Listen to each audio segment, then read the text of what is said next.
आप देख रहे हैं देश लाइव, देश की आवाज। भाइयों और बहनों, रोजगार बड़े उद्योगपति नहीं देते। रोजगार छोटे व्यापारी जो स्मॉल एंड मीडियम बिजनेस चलाते हैं, जो small scale medium scale manufacturing करते हैं, जो दुकान चलाते हैं, ये लोग रोजगार दिलवाते हैं। ऐसे हिंदुस्तान में पहले लाखों छोटे छोटे यूनिट हुआ करते थे। कोई लोहे का काम करता था, कोई छोटी ऑटो कंपोनेंट्स का काम करता था, मैन्युफैक्चरिंग करता था। छोटे छोटे छोटे छोटे लाखों यूनिट्स थे। ये हमारे युवाओं को रोजगार देते थे। नरेंद्र मोदी जी आए, बीजेपी की सरकारें आई और उन्होंने इन यूनिट्स पर आक्रमण शुरू कर दिया। छोटे व्यापारियों पर, स्मॉल मीडियम बिजनेस पर आक्रमण शुरू कर दिया। कैसे किया?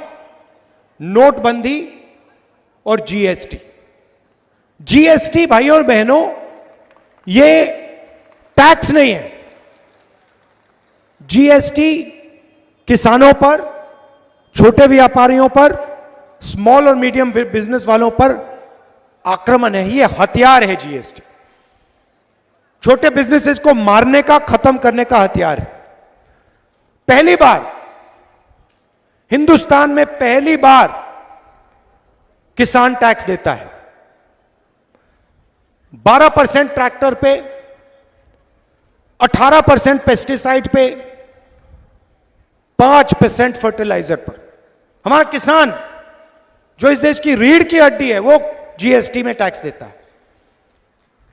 और पूरा देश जीएसटी में हर रोज पैसा भरता रहता है। गाड़ी में पेट्रोल डाला, स्कूटर में पेट्रोल डाला, जीएसटी। कपड़े खरीदे, जीएसटी। स्कूटर खरीदा, जीएसटी। किसान खेत में काम कर रहा है, ट्रैक्टर चला रहा है, जीएसटी। जीएसटी कौन देता है? जीएसटी देश की गरीब जनता देती है। और सुनिए, जीएसटी ओबीसी वर्ग देता है, दलित वर्ग देता है, पिछड़ा वर्ग, आदिवासी वर्ग देता है, और जनरल वर्ग के गरीब लोग जीएसटी देते हैं।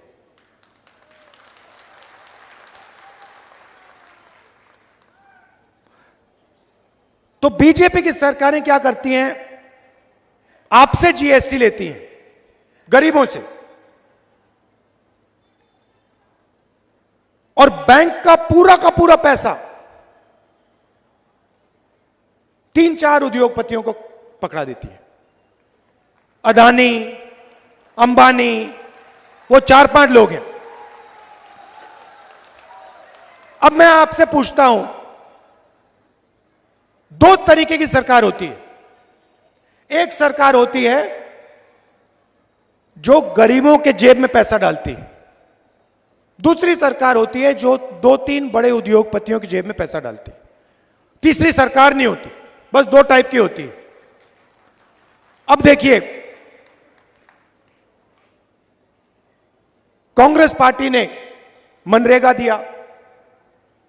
मनरेगा, गरीबों की जेब में पैसा है, अमीरों के जेब में पैसा है। भोजन का अधिकार, गरीबों के जेब में, अमीरों के जेब में। नोटबंदी, जीएसटी, काले जो कानून लाए थे नरेंद्र मोदी किसान के खिलाफ, अमीरों के जेब में पैसा, गरीबों के जेब में पैसा। ये फर्क है। तो मध्य प्रदेश में क्या हुआ है? मध्य प्रदेश की जो नींव थी, जो फाउंडेशन था, जैसे किसी भी इमारत में नींव होती है, उस नींव को बीजेपी ने उखाड़ के फेंक दिया है, उठा के फेंक दिया है, खत्म कर दिया।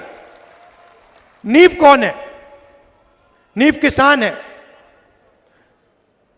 नींव मजदूर है, नींव बेरोजगार युवा है, छोटे दुकानदार हैं, स्मॉल और मीडियम बिजनेस जो चलाते हैं वो हैं। और इन सबको पिछले 15 साल यहां पे बीजेपी ने खत्म कर दिया है। मैं 10-15 किसानों से मिला और मैंने एक किसान से सवाल पूछा। मैंने पूछा, भैया एक बात बताओ, आपकी जमीन, उसकी जमीन पास में थी। मैंने कहा, भैया बताओ, ये आपकी जो जमीन है इसका रेट क्या है? मैं हैरान हो गया। किसान मुझे कहता है, राहुल जी मुझे रेट नहीं मालूम। मैंने कहा, भाई तुम्हें रेट नहीं मालूम? तुम्हें रेट क्यों नहीं मालूम? अपनी जमीन की रेट क्यों नहीं मालूम? कहता है, राहुल जी मैं तो इसको कभी बेचूंगा नहीं, मैं बेचना नहीं चाहता जमीन को। अगर मैं बेचना नहीं चाहता तो रेट का क्या मतलब?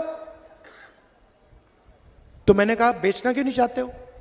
कहता है, राहुल जी मुझे यहां पे धान के लिए 3,200 रुपए प्रति क्विंटल मिलता है। बीजेपी की सरकार थी, डर लगता था, कर्जे में जीता था। रोज मुझे यह नहीं मालूम होता था कि कब आत्महत्या करने की जरूरत पड़ जाए। भाई और बहनों, मध्य प्रदेश में 18,000 किसानों ने आत्महत्या की है पिछले 18 साल।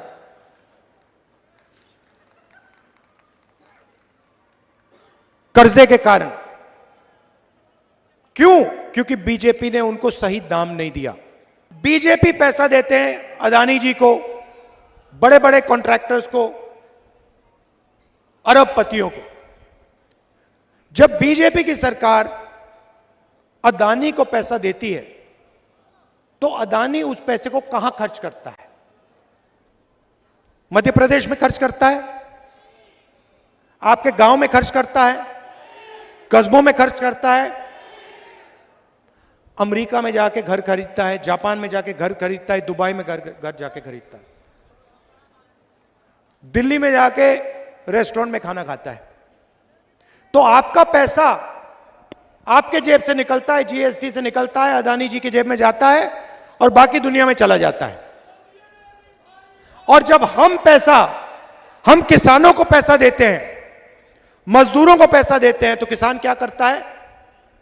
छोटे दुकानदार के यहां जाता है, गांव में, शहरों में, और माल खरीदता है। जैसे ही किसान और मजदूर दुकान में जाकर माल खरीदते हैं, छोटे व्यापारी का बिजनेस चालू हो जाता है। बड़े उद्योगपतियों ने, अरबपतियों ने नरेंद्र मोदी जी और चौहान जी से मिलकर मध्य प्रदेश से आपकी सरकार और हमारी सरकार चोरी की। क्योंकि वो जानते हैं कि मध्य प्रदेश की कांग्रेस की सरकार अदानी जी के लिए काम नहीं करेगी, किसानों के लिए, मजदूरों के लिए, छोटे दुकानदारों के लिए काम करेगी। गैस सिलेंडर का रेट क्या है भैया? 1200। छत्तीसगढ़ में क्या रेट है? यहां पे 1200, वहां पे 500। कितने दिन के लिए देगी भैया? 1 महीना के लिए देगी। उसके बाद हम 5 साल के लिए 500 रुपए का सिलेंडर देंगे। मध्य प्रदेश में भी यही कहूंगा, जितना पैसा बीजेपी ने अदानी और बड़े अरबपतियों को दिया है, उतना पैसा कांग्रेस पार्टी की सरकार सबसे गरीब लोगों को देने जा रही है। अब देखिए, मेरे सामने अभी आंकड़ा रखा गया, इससे आप पूरी की पूरी कहानी समझ जाओगे। 2021 में 670 किसानों ने मध्य प्रदेश में आत्महत्या की। 670। जानते हो कितने किसानों ने आत्महत्या छत्तीसगढ़ में की? 70 छत्तीसगढ़ में, 670 मध्य प्रदेश में। तकरीबन 10 गुना ज्यादा किसानों ने मध्य प्रदेश में आत्महत्या की है। क्यों? क्योंकि छत्तीसगढ़ की सरकार किसानों की सरकार है, मजदूरों की सरकार है, और मध्य प्रदेश की सरकार अरबपतियों की सरकार है। अब नरेंद्र मोदी जी भाषण देने आए और मैंने उनका भाषण सुना। भाषण में नरेंद्र मोदी जी कहते हैं, भाइयों और बहनों, कहते थे, भाइयों और बहनों, मैं ओबीसी वर्ग का हूं। जहां भी जाते थे, मैं ओबीसी वर्ग का हूं, मैं ओबीसी वर्ग का हूं, मैं ओबीसी वर्ग का हूं। भैया 2 करोड़ रुपए का सूट पहनते हैं, क्या चाय की बात कर रहे हो?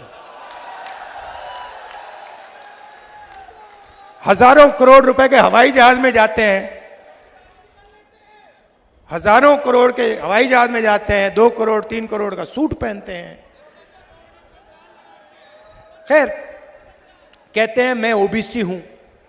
हर भाषण में बोल बोलकर प्रधानमंत्री बन गए। भैया, एक दिन में नरेंद्र मोदी कम से कम 1-2 सूट तो पहनेंगे। आपने कभी देखा 2 दिन में नरेंद्र मोदी ने 1 सूट पहन लिया? कभी देखा आपने? कभी देखा है? मेरी ये सफेद शर्ट चलती है, बस यही चलती है। यही मैं पहनता हूं। नरेंद्र मोदी हर रोज कोई ना कोई नया कपड़ा पहनते हैं, लाखों रुपए का, और फिर आपसे कहते हैं, पहले कहते थे, भाई और बहनों, मैं ओबीसी हूं। अब कुछ दिन पहले मैंने उनका भाषण सुना, कहते हैं, भैया हिंदुस्तान में सिर्फ एक जात है, वो है गरीब। मतलब नरेंद्र मोदी ओबीसी, और देश में सिर्फ एक जात, वो है गरीब। देश में ना ओबीसी है, ना दलित है, ना आदिवासी है, ना जनरल है, सिर्फ गरीब। ये इनका नया भाषण है। हिंदुस्तान से नरेंद्र मोदी के दिमाग में जात पता है क्यों गायब हो गई? क्योंकि मैंने जाति जनगणना की बात शुरू कर दी। जैसे मैंने कहा कि भैया ये पता लगाते हैं इस देश में कितने ओबीसी युवा हैं, कितने दलित हैं, कितने आदिवासी हैं, किसकी कितनी आबादी है। उस दिन से नरेंद्र मोदी कहते हैं, राहुल जी, हिंदुस्तान में कोई जात नहीं, गायब हो गई जात, खत्म।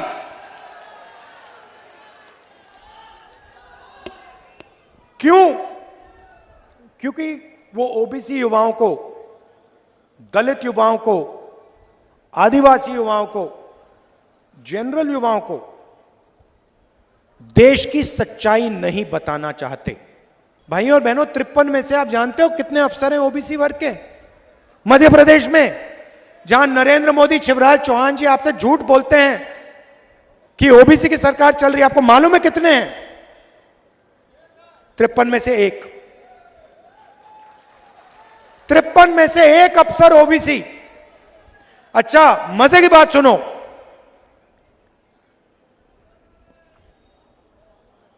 53 में से एक ओबीसी। अगर मध्य प्रदेश का बजट 100 रुपए का है,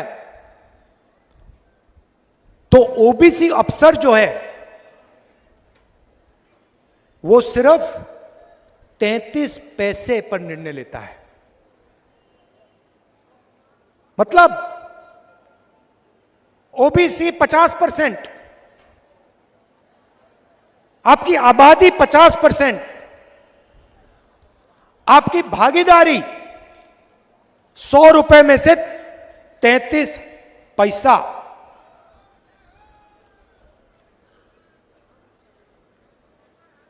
आबादी 50%, भागीदारी 100 रुपए में से 33 पैसा। फिर से सुन लो।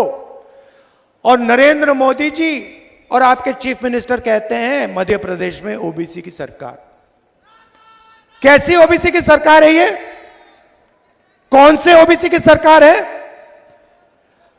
अगर बजट के सारे निर्णय 53 अफसर लेते हैं और उन 53 में से एक ओबीसी है और बजट का 0.3% निर्णय ओबीसी ले रहे हैं, तो ओबीसी की सरकार कैसे? आपको झूठ बोला जा रहा है। यहां कोई ओबीसी की सरकार नहीं है, यहां पे ओबीसी की कोई भागीदारी नहीं है। इसीलिए नरेंद्र मोदी जी ने अब कहा है कि हिंदुस्तान में अब सिर्फ एक ही जात है, वो है गरीब। क्योंकि नरेंद्र मोदी आपको सच्चाई नहीं बताना चाहते। नरेंद्र मोदी हिंदुस्तान की सच्चाई ओबीसी वर्ग को नहीं बताना चाहते, और मैं हिंदुस्तान की सच्चाई ओबीसी वर्ग को बताना चाहता हूं। मैं ओबीसी वर्ग को कहना चाहता हूं कि आपकी आबादी 50%, आपकी भागीदारी 0.3%। शर्म की बात है। नरेंद्र मोदी इस बात को छुपाना चाहते हैं। इसीलिए अपने किसी भी भाषण में नरेंद्र मोदी जनजाति जनगणना की बात नहीं कर सकता, क्योंकि नरेंद्र मोदी जी का रिमोट कंट्रोल अदानी जी के हाथ में है। भाइयों और बहनों, रिमोट कहीं और है।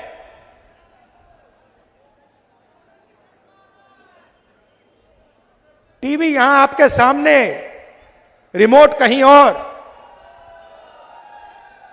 सच्चाई। नरेंद्र मोदी जी का एक ही काम है, ओबीसी वर्ग की जो सच्ची आबादी है वो ओबीसी वर्ग को ना पता लग जाए, ये नरेंद्र मोदी का काम है। और मेरा काम है कि ओबीसी वर्ग को पता लग जाए इस देश में कितने ओबीसी हैं, कौन सी जात के ओबीसी हैं। मैं जाति जनगणना को करके दिखा दूंगा। मोदी जी कुछ भी करें, कितने भी भाषण दें, जाति जनगणना होगी। जैसे हमने छत्तीसगढ़ में वायदा किया था, यहां कर्जा माफी का वायदा किया था, कर्जा माफी होगी। छत्तीसगढ़ में 3,200 रुपए धान के लिए मिलता है, हमने वायदा किया था मिलेगा। मैं आपको यहां से गारंटी कह रहा हूं, जाति जनगणना होगी, कांग्रेस पार्टी करके दिखा देगी। आप सबका दिल से धन्यवाद। नमस्कार, जय हिंद।